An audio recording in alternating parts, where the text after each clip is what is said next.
Book Separate is Never Equal, Sylvia Mendez and Her Family's Fight for Desegregation. I chose this book because it gives real life experiences for students to connect with. It will also help students learn how one family deals with hardships and overcomes them. Most importantly, I think this book will help students learn about diversity. It will help students understand that no matter what culture or background a person may have, that person should be treated with respect. The theme of this book, I think, should be, it's okay to be different. It was something we need to remind ourselves. It's okay to have different culture and to look differently. It just gives us the opportunity to connect and build friendships with the people around us, especially people with different backgrounds. An activity I think a teacher could do is a simple activity like a bingo board game, where students can just walk around the classroom and find a friend who has dark curly hair, or a friend who has a family that lives in another country, and they just cross that out.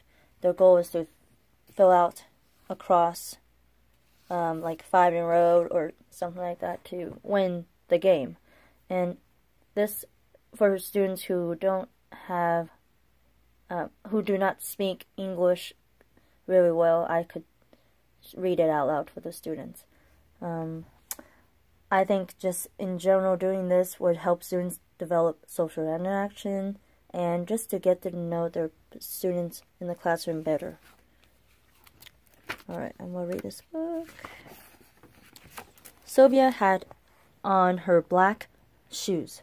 They were shiny new. Her hair was perfectly parted into 2 trenzas. It was her first day at Westminster School. The halls were crowded with students. She was looking for her locker when a young white boy pointed at her and yelled, "Go back to Mexican school. You don't belong here." For the rest of the day, Sylvia did not speak or introduce herself in her classes. She kept her head down when walking in the halls. When she got home that afternoon, she told her mom, "Felicitas, what had happened? I don't want to go to that school anymore. The students are mean." Sylvia said to her mother, "No sabemos que por eso lo llamamos. Don't you know that is why we fight?" 3 years later, in the summer of 1944, Sylvia and her brothers, Jerome and Gonzalo Jr., and their parents had moved from the crowded city of Santa Ana, California, to a farm in nearby Westminster. Her father, Gonzalo Mendez, had labored for 4 years as a field worker, picking grapes and oranges. Now he was leasing a farm. He was going to be the boss. On their new farm, they were going to grow asparagus, chilies, and tomatoes. As the summer came to an end and the first day of school neared, Aunt Soda drove Sylvia and her brothers and their cousins, Alicia and Virginia, to the local public school on 7th Street so they could enroll. Sylvia was going to enter 3rd grade, Gonzalo was going to enter 2nd, and Jerome 1st. What a handsome building, thought Sylvia as they pulled into the parking lot. Tall trees lined the street in front of the school. They were playgrounds with monkey bars and a red swing. When they walked into the school, they noticed that the halls were spacious and clean. "I'm here to enroll the children in school," said Aunt Soda when they arrived at the principal's office. The secretary gave Aunt Soda 2 enrollment forms, one for Alicia and one for Virginia. But she did not give her enrollment forms for Sylvia and her brothers. "They cannot attend this school," said the secretary. "They must go to Mexican school." "Why do I have to go to Mexican school?" Sylvia wondered. She was not Mexican. She was American. She spoke perfect English. Her father was from Mexico, but he had become a U.S. citizen. Her mother was from Puerto Rico, which was a U.S. territory. Aunt Soda was so upset. "But we all live in this part of town." Sylvia looked at her cousins. They had light-skinned and looked long blonde auburn hair, and their last name was Verdari. Their father was Mexican, but of French descent. Then she looked at her brothers and at her own hands and bare arms. She wondered, is it because we have brown skin and thick black hair, and our last name is Mendez? Rules are rules, said the secretary. The Mendez children have to go to the Mexican school. I will not be enrolling any of them, then, said Aunt Soda, and she stormed out the office, taking Sylvia and the other children with her. When they arrived home, Aunt Soda told Sylvia's father what had happened. Mr. Mendez told her not to worry. It had been a mistake. He would take care of it. He was a businessman, and he was used to dealing with people. The next day, Mr. Mendez met with Mr. Harris, the superintendent of the Westminster School. Mr. Mendez explained that his family had just moved to a nearby farm. The public school on 17th Street is the closest school to our house, and my children should attend it. Your children have to go to the Mexican school, said Mr. Harris. But why? Asked Mr. Mendez. He was not given an answer other than, that is how it is done.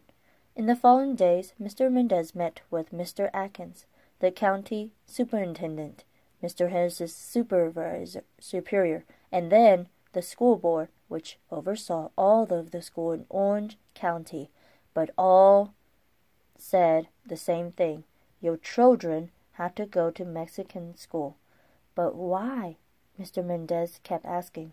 No one would give him a satisfactory answer. That fall, Sylvia and her brothers had attended Hoover Elementary, better known as the Mexican School, on Olive Street in the city of Westminster. The building was a clapboard shack, and the halls were not spacious or clean.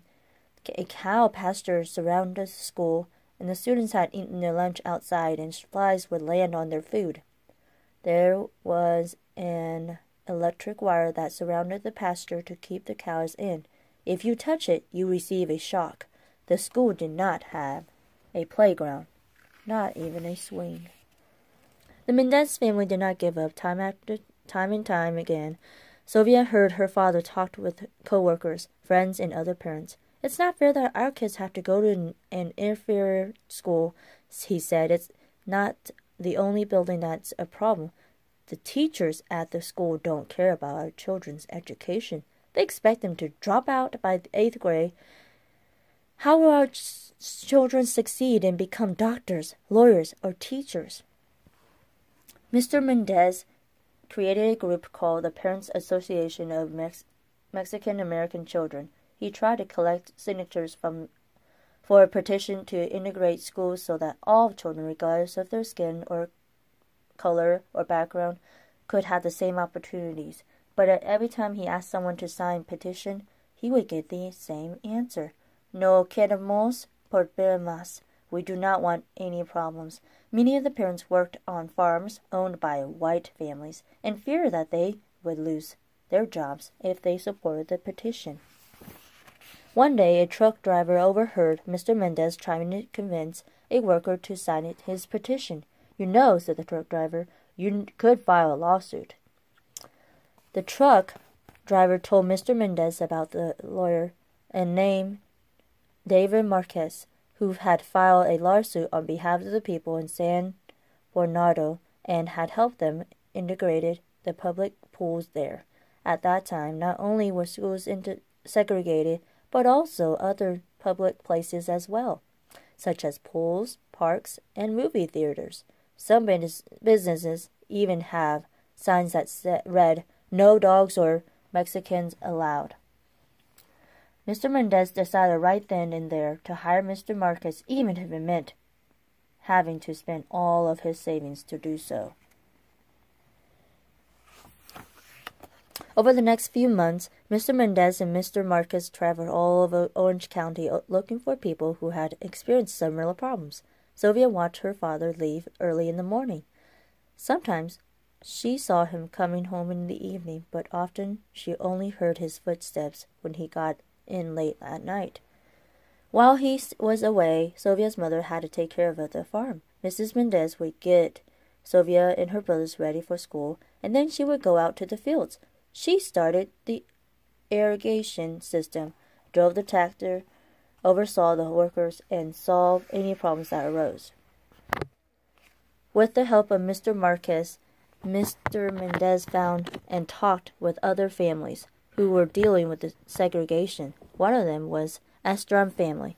Mr. Estrada had fought World War II. He had risked his life next to Americans of all races and backgrounds. But when he returned to American War, he fought out that his children were not allowed to attend schools with white children.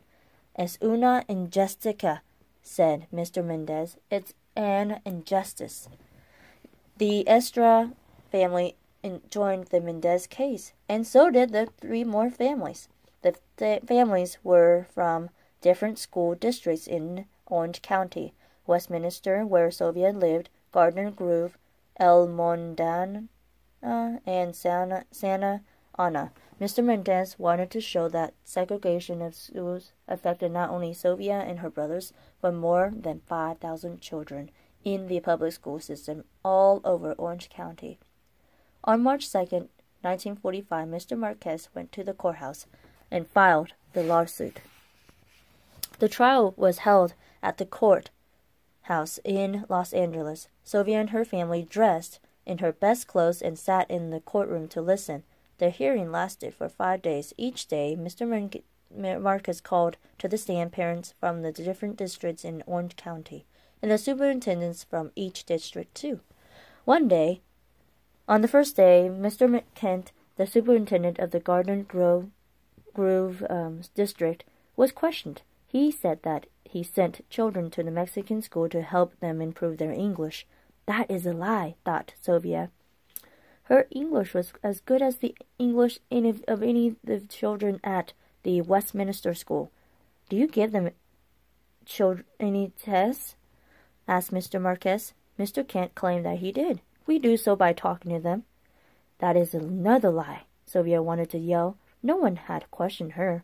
They rejected her from the Westminster school without asking her a thing.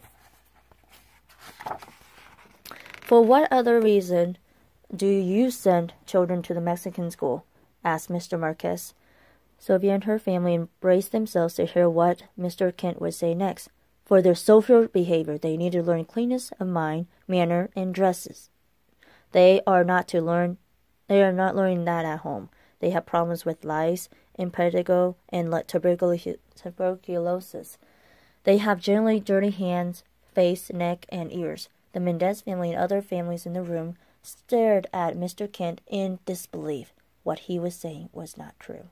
It was degrading. How many of the 292 children at the Mexican school are inferior to whites in personal hygiene? Asked Mr. Marquez.